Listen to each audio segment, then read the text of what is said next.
नमस्कार। इस वीडियो में हम पढ़ने वाले हैं एसिड्स, बेसेस एंड सॉल्ट्स का third part, that is salts. Acids और बेसेस के बारे में हम पहले ही पढ़ चुके हैं। अगर वो वीडियोस आपने नहीं देखे हैं तो जरूर देखिएगा। Let's go on to salts. First हम समझते हैं कि एक सॉल्ट बनता कैसे है।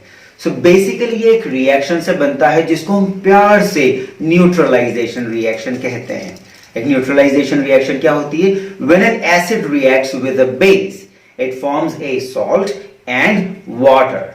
फॉर एग्जांपल, जब कॉपर हाइड्रोक्साइड की रिएक्शन होती है सल्फ्यूरिक एसिड से तो हमें मिलता है copper sulphate and water. Copper hydroxide is a base, sulphuric acid के तो बेचारे के नाम में ही एसिड है, तो ये दोनों एसिड और बेस मिलके कॉपर सल्फेट बनाते हैं एंड वाटर बन जाता है।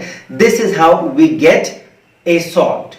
मोर ओवर, सॉल्ट बनाने की एक और रिएक्शन होती है which is known as double displacement reaction, जो हम फर्स्ट चैप्टर में पढ़ चुके हैं। अब जैसा कि हम जानते हैं, इन एसिड में बी स्ट्रॉन्ग और weak, so is the case with a base. तो जब एक स्ट्रॉन्ग एसिड और एक स्ट्रॉन्ग बेस मिलते हैं तो वो एक न्यूट्रल सॉल्ट बनाते हैं।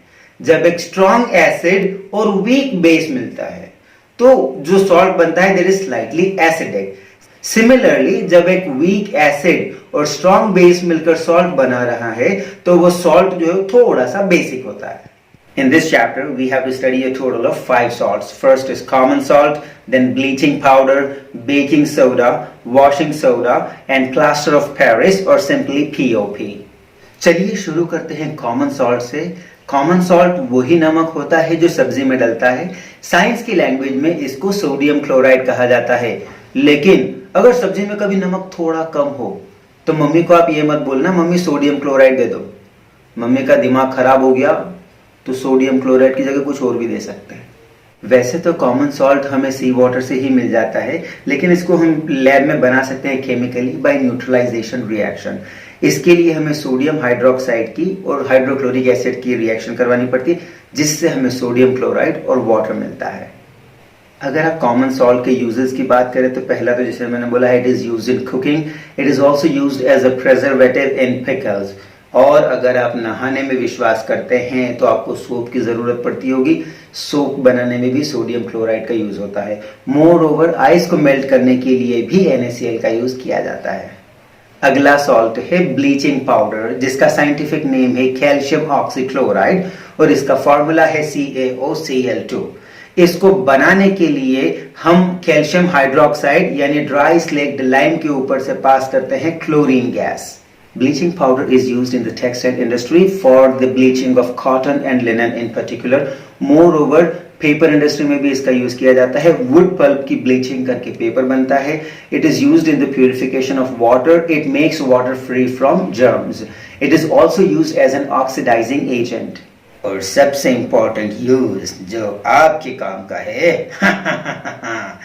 It is used in the skin care products जो आपकी त्वचा को सुंदर बनाते हैं।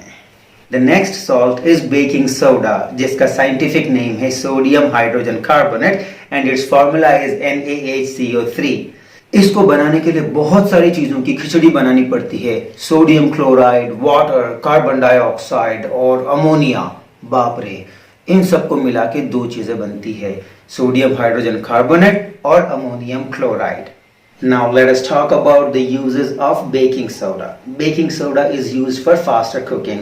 For example, रात को आप राजमा गलाना भूल गए तो सुबह राजमा में पानी के साथ थोड़ा सा बेकिंग सोडा डाल दीजिए, वो जल्दी गल जाएगा। इसका यूज पर्टिकुलरली बढ़ जाता है बारिश के मौसम में, क्योंकि बेकिंग सोडा का यूज किया जाता है क्रिस्पी पकोड़े बनाने के लिए। और अगर आपने क्रिस्पी पकोड़े बहुत ज्यादा ही खा लिए हो मजे मजे में और एसिडिटी हो गई हो, so you can take this baking soda because it is alkaline in nature. It is used as an antacid as well. It is also used in soda acid based fire extinguishers. Baking soda में अगर आप एक edible acid mix कर देते हैं जैसे कि tartaric acid, तो उससे बेकिंग पाउडर मिलता है और उसका यूज भी किया जाता है कुकिंग में। अब हम समझते हैं कि ये कैसे खाने की चीजों को स्पंजी, फ्लफी और क्रिस्पी बनाता है। जब सोडियम हाइड्रोजन कार्बोनेट को हीट किया जाता है तो इससे सोडियम कार्बोनेट बनता है, वाटर बनता है और कार्बन डाइऑक्साइड रिलीज होती है। तो जो कार्बन डाइऑक्साइड होती है वो खाने की चीजों को फ्लफी बना देती है। सिमिलरली अगर आप सोडियम हाइड्रोजन कार्बोनेट को किसी खाने की चीज में ऐड करते हैं तो रिएक्शन क्या होती है, सोडियम हाइड्रोजन कार्बोनेट प्लस उसमें H प्लस आयन ऐड हो जाता है। H प्लस आयन कहां से आएगा, आपने जो एडिबल एसिड ऐड किया था वहां से। तो इस रिएक्शन में क्या बनेगा, water, carbon dioxide and sodium salt of that particular acid. तो वो जो कार्बन डाइऑक्साइड है it serves the same purpose of making things fluffy. The next salt is washing soda. इसका फॉर्मूला होता है Na2CO3.10H2O। इसके फॉर्मूला को समझते हैं। फॉर्मूला को समझने के लिए we need to learn one term that is water of crystallization. ये क्या होता है, जब कुछ सॉल्ट्स के क्रिस्टल्स बनते हैं उनके सॉल्यूशन में से, तो सॉल्ट में वाटर के कुछ मॉलिक्यूल्स ज्वाइन हो जाते हैं। फॉर एग्जाम्पल वॉशिंग सोडा में सोडियम कार्बोनेट के एक मॉलिक्यूल के साथ वाटर के 10 मॉलिक्यूल्स एसोसिएट हो जाते हैं। So this is known as water of crystallization. Similarly जब कॉपर सल्फेट का क्रिस्टलाइजेशन होता है तो उसका फॉर्मूला बनता है CuSO4.5H2O। इसका मतलब कॉपर सल्फेट के एक मॉलिक्यूल के साथ वाटर के 5 मॉलिक्यूल कंबाइन हो जाते हैं। वॉशिंग सोडा की रिएक्शन सिंपल है, सोडियम कार्बोनेट के एक मॉलिक्यूल के साथ वाटर के 10 मॉलिक्यूल कंबाइन हो जाते हैं and it forms Na2CO3.10H2O। Now the uses of washing soda, it is used in glass, paper and soap manufacturing. It is also used in the manufacturing of borax. It is also used as a cleansing agent at homes. इसके साथ साथ इसका use किया जाता है पानी की hardness को रिमूव करने के लिए भी। The next salt is POP, that is plaster of Paris. इसका केमिकल फॉर्मूला है CaSO4.12H2O। इसका साइंटिफिक नेम है कैल्शियम सल्फेट हेमीहाइड्रेट। पीओपी को बनाने के लिए एक मिनरल को हीट किया जाता है। The name of the mineral is gypsum, जिसका फॉर्मूला होता है CaSO4.2H2O। इसको कंट्रोल्ड तरीके से हीट किया जाता है at 373 kelvin. What is important is आपको हीटिंग को बहुत कंट्रोल करना होता है। हीटिंग करने पर बनता है CaSO4.12H2O और इसमें से 1.5 मॉलिक्यूल ऑफ वाटर डिटैच हो जाता है एंड इस तरह से हमको मिलता है CaSO4.12H2O।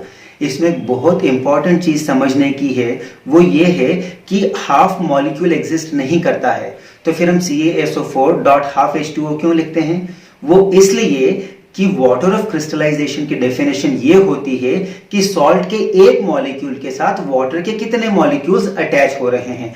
अब कैल्शियम सल्फेट के 2 मॉलिक्यूल्स के साथ वाटर का एक मॉलिक्यूल कंबाइन हो रहा है, लेकिन डेफिनेशन के हिसाब से आपको कैल्शियम सल्फेट का एक ही मॉलिक्यूल काउंट करना है। मतलब कैल्शियम सल्फेट के एक मॉलिक्यूल के साथ वाटर का हाफ अ मॉलिक्यूल कंबाइन होता है। So this is just for the sake of standardization. And the next point is gypsum को हीट करते टाइम उसको कंट्रोल करना बहुत जरूरी है, क्योंकि टेम्परेचर अगर 100 डिग्री सेल्सियस या 373 केल्विन के ऊपर गया तो you will get a black substance which is useless. So heating is very important. POP का यूज करते टाइम पीओपी के पाउडर में वाटर मिलाया जाता है, जिससे वापस जिप्सम बन जाता है विच बिकम्स रियली हार्ड। इसकी रिएक्शन होती है CaSO4.12H2O plus 1.5H2O that gives you CaSO4.2H2O. Now the uses of POP. It is used in making toys, statues and making false ceiling in houses. और अगर कोई हवाबाज लड़का सनन भनन बाइक चलाने के चक्कर में गिर जाता है और अपने टांग तोड़ लेता है तो उसकी टांग को वापस ठीक करने के लिए जो प्लास्टर चढ़ता है that is also made up of POP. Now how did it get the name POP, that is plaster of Paris? 18th century में Paris was the hub of plaster production और वो इतना बड़ा हब था कि पूरी दुनिया इस प्लास्टर को प्लास्टर ऑफ पेरिस के नाम से ही जानने लग गई। और अब हम चलते हैं इस चैप्टर के लास्ट टॉपिक पर, दैट इज क्लोर-अल्कली प्रोसेस। इसे क्लोर-अल्कली प्रोसेस इसलिए बोलते हैं क्योंकि इस प्रोसेस में क्लोरीन गैस बनती है और एक अल्कली बनता है। What is alkali? A water soluble base. Here it is sodium hydroxide. इस प्रोसेस में ब्राइन का इलेक्ट्रोलिसिस किया जाता है। ध्यान से सुनिएगा, ब्राइन, ना कि brine is an aqueous solution of sodium chloride. तो जब इसका इलेक्ट्रोलिसिस किया जाता है तो sodium chloride plus water gives you NaOH plus chlorine gas plus hydrogen gas. Hydrogen gas जो है वो कैथोड पर इकट्ठी होती है और जो क्लोरीन गैस है वो एनोड पर इकट्ठी होती है। And what is important about this process is it is very useful, क्योंकि इसमें बनने वाले तीनों प्रोडक्ट्स बहुत यूजफुल होते हैं। सोडियम हाइड्रोक्साइड के बारे में तो हम पढ़ चुके हैं। क्लोरीन का यूज किया जाता है as a disinfectant in water pools. Along with that, we also use it for making chlorofluorocarbons and pesticides. Hydrogen is used as a liquid fuel. And with this, we come to the end of this chapter.